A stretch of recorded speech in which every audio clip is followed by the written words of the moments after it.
mga kakibat, umani po ng 8 medalya ang mga kabataang Pinoy sa katatapos lamang na 14th Robotics Championship International sa bansang Romania.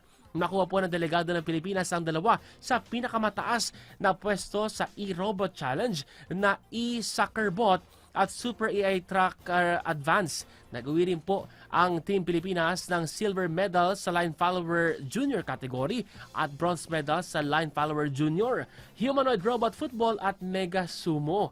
Aba, kabilang po sa nagwagi ay mga mag-aral ng Juan G. Bacaraeg National High School, Maigo o Maigo National High School at Carmona National High School.